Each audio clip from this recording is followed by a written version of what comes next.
kuna kitu ulifanya, watu wakajua kwamba kumbe wewe unaweza kwenda mahali na ufike mahali, kumbe wewe unaweza kuwa kitu. Ndio. Hapo ndipo shida zako zilianza. Ndio. Bwana asifiwe kanisa. Amina. Bwana asifiwe. Amina. Uliza mwenzako, tuko pamoja? Tuko pamoja. Nilikwambia kuna wakati mtu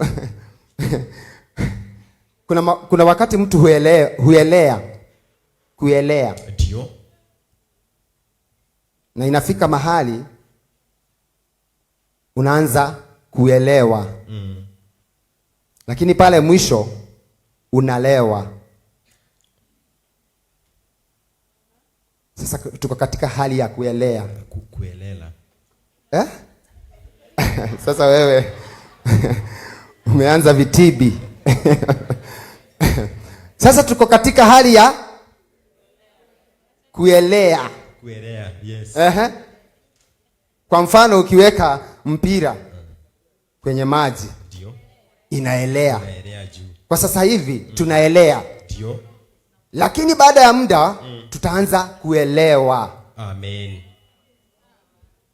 Tukimalizia tutakuwa tumelewa. Ndio. Tuko pamoja? Amina.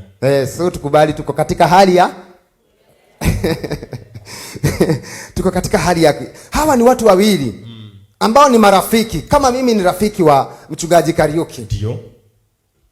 Na anajua hivyo. Ni kweli. Na mimi najua kwamba yeye ni rafiki wangu. Amina. Tunaweza kuwa na masikizano. Yes. Tunaelewana.